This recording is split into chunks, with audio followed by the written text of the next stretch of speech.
चुप है कुछ भी पता नहीं है। महात्मा है, सब ठीक है जाएंगे। जब तो भरोसा कर रही हो तो और करो, ठीक ही होंगे। न तो ना के ना जी ठीक ना होंगे हैं। चुप है जाओ सरदाई, चुप है जा, सब ठीक होंगे हैं। जो त्यास करके बैठी है तो चुप हो। कृष्णा सभी बहन भाइयों के लिए कैसे हो आप सभी? भगवान की कृपा से सब बहुत अच्छे होंगे। मैं भी ठीक हूँ।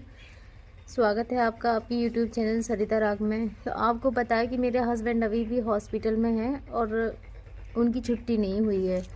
तो मैंने पहले आपको बता दिया था कि उनकी जो भी रिपोर्ट आई हैं वो सारी की सारी नॉर्मल आई हैं और थोड़ा सा इन्फेक्शन आया है। लेकिन आज आपको पता है कि वो पिछली बार फ्राइडे को एडमिट हुए थे और आज फ्राइडे ही है। 8 दिन हो गए उनको, अभी भी डॉक्टर छुट्टी नहीं कर रहे हैं। लेकिन उनकी एक रिपोर्ट रह गई थी, मैंने वो बताया था। तो उस रिपोर्ट में ना उनके लिए इन्फेक्शन आया है और उनके टॉयलेट में भी इन्फेक्शन आया है दोबारा से। तो उसकी रिपोर्ट अब फिर से जाएंगी, इसीलिए डॉक्टर ने उन्हें छुट्टी नहीं की है और अभी तक वो एडमिट हैं। तो बस यही है कि प्रॉब्लम बहुत ज़्यादा हो रही है। इधर मेरी भी तबीयत इतनी ज़्यादा ख़राब है कि मैं आपके लिए क्या बताऊं। बहुत ज़्यादा मेरी हालत बहुत ज़्यादा ख़राब हो रही है, मैं यहाँ पे आ गई हूँ तो। और दूसरा अभी भी रात मतलब इतनी ज़्यादा टेंशन हो रही थी, ऐसे लग रहा था सुन के जैसे, जब मैंने सुना कि सब कुछ नॉर्मल है तो मुझे मतलब इतनी थोड़ी खुशी सी भी हो रही थी कि सब कुछ नॉर्मल है, सब कुछ ठीक है। लेकिन जब दोबारा से मैंने ये सुना ना कि उनके लिए इन्फेक्शन बताया है डॉक्टरों ने, टॉयलेट में भी इन्फेक्शन है, तो फिर से बहुत ज़्यादा टेंशन हो गई। क्योंकि अब उनकी रिपोर्ट आज जाएगी फिर से और आज जाने के बाद में फिर पता चलेगा कि बाकी जो अब दोबारा से रिपोर्ट आएंगी वो कैसी आएंगी। तो इसीलिए डॉक्टरों ने अभी तक उनकी छुट्टी नहीं की है। और मेरा भी बहुत ज़्यादा दिमाग ख़राब हो रहा है, ऐसे लग रहा है मैं जाऊँ वहाँ उन्हें देख लूँ। लेकिन मेरी कंडीशन भी बिल्कुल लो हो रही है इस टाइम, बहुत ज़्यादा मतलब वीकनेस सी आ रही है। और दिमाग, रात भी पूरी रात नींद नहीं आई मुझे, पूरी रात नींद नहीं आई। जब से मैंने सुना, मैंने दीदी का फ़ोन आया था ऐसे 4 बजे से, फिर से मैंने जब सुना कि उनकी इन्फेक्शन आया है तो बहुत ही ज़्यादा दिमाग ख़राब हो रहा था। ऐसे लग रहा था मैं क्या करूँ क्या ना करूँ, मैं चली जाऊँ यहाँ से, देख आऊँ एक बार उनके लिए, लेकिन क्या करूँ। हर चीज़ की इतनी ज़्यादा परेशानी है। खुद के लिए भी मैं दवा ले आई, ऐसे ही ले आई थी। मम्मी कह रही थी चेकअप करा ले, मैंने कहा नहीं टेस्ट नहीं करा रही हूँ, टेस्ट के लिए बहुत सारे पैसे चाहिए, हर चीज़ के लिए टेस्ट कराऊंगी तो पैसों की वजह से थोड़ी ऐसी रह गई। मैंने कैसे ले आऊँगी दवाएँ। और उधर वो एडमिट है वहाँ पे, वो हॉस्पिटल भी बहुत ज़्यादा महंगा है। आपने शायद सुना होगा नोएडा में, जो भी बहन भाई नोएडा से है ना वो उस हॉस्पिटल को जानते हैं, क्योंकि कमेंट के ज़रिए मुझे बताया है कई बहन भाइयों ने कि जो नेओ हॉस्पिटल है ना नोएडा में, और नोएडा के हॉस्पिटल की तो आपको भी पता है कि नोएडा में क्या हाल है, वहाँ पे महंगाई ही इतनी है नोएडा में। तो वो हॉस्पिटल तो बहुत ही ज़्यादा महंगा है। नेओ हॉस्पिटल है सेक्टर 50 में, और उनके जो डॉक्टर हैं ना राजू मूर्तियाली, वो भी आपको पता है कि वो कैसे डॉक्टर हैं उनके। तो वहाँ पे तो एक दिन का चार्ज इतना बना देते हैं, बहुत ज़्यादा। आ गई तो हाँ कब आई थी आज? मैं 10 दिन आई। अच्छा बैठ जा। ये मेरे चाचा की बेटी है, ये भी आ गई है। मैंने आपको मेरे घर पे भी आई थी जब मैंने आपको इससे मिलवाया भी था। ये बेटा है तेरा?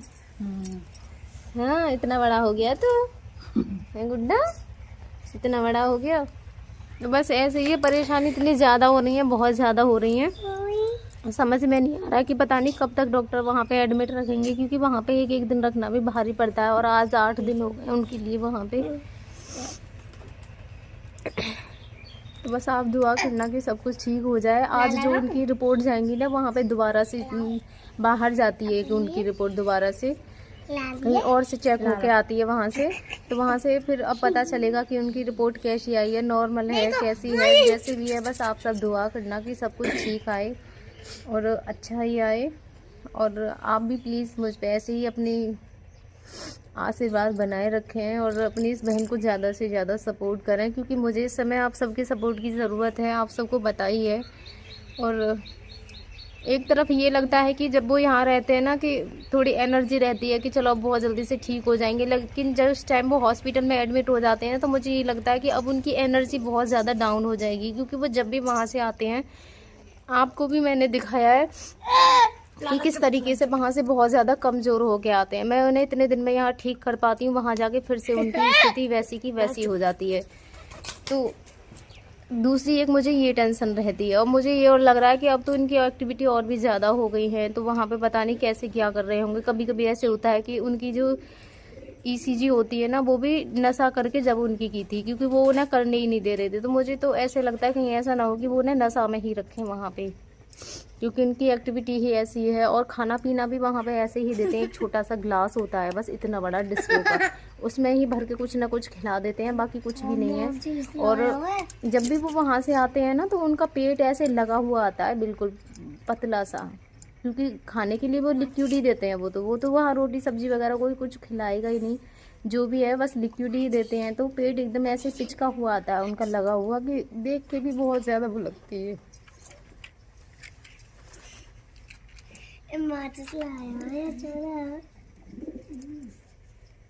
क्या करें,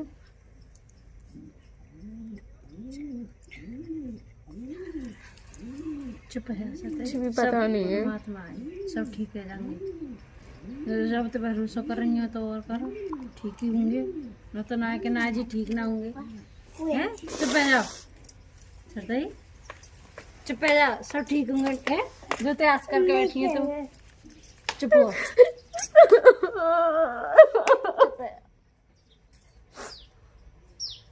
सरदाई सरदाई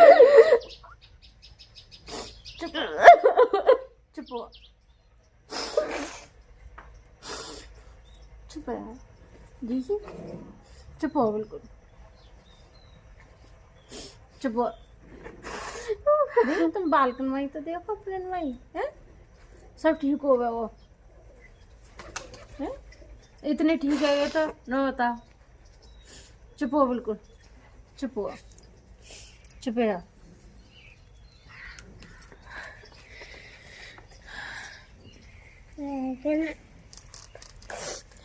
तो बस आपसे दुआ करना कि सब कुछ ठीक हो जाए और अच्छा हो जाए।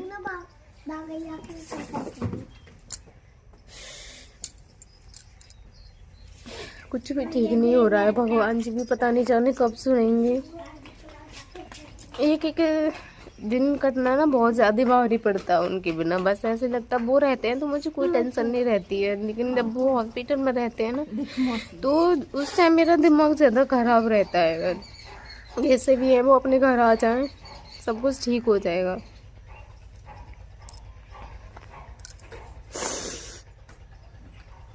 अब ऐसे लग रहा है पता नहीं कब आएंगे। एक एक पल भारी पड़ता है, एक एक पल यहाँ पे कटना मेरा बहुत ज़्यादा। बस ऐसे लग रहा है भगवान जी बस सब कुछ ठीक आ जाए। अब जो रिपोर्ट है अब कोई प्रॉब्लम ना आए, ठीक आए और अपने घर आ जाए बस।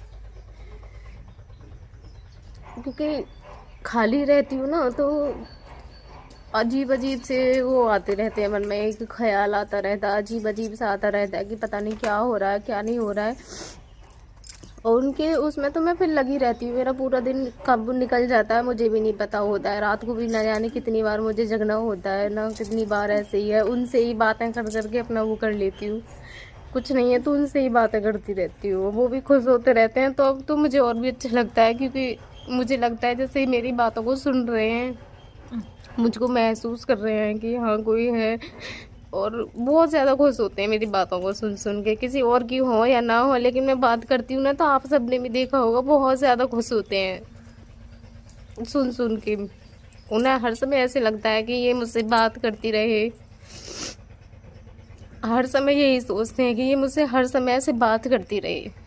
तो मुझे भी बहुत ज़्यादा अच्छा लगता है कि भगवान बस सब कुछ ठीक कर दे। तो बस आप सब दुआ करना भगवान से कि सब कुछ ठीक हो जाए और वो घर आ जाए जल्दी से जल्दी।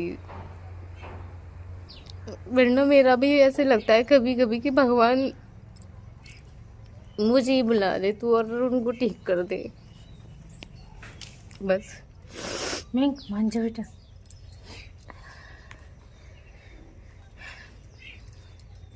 धन्यवाद मेरे सभी बहन भाइयों के लिए।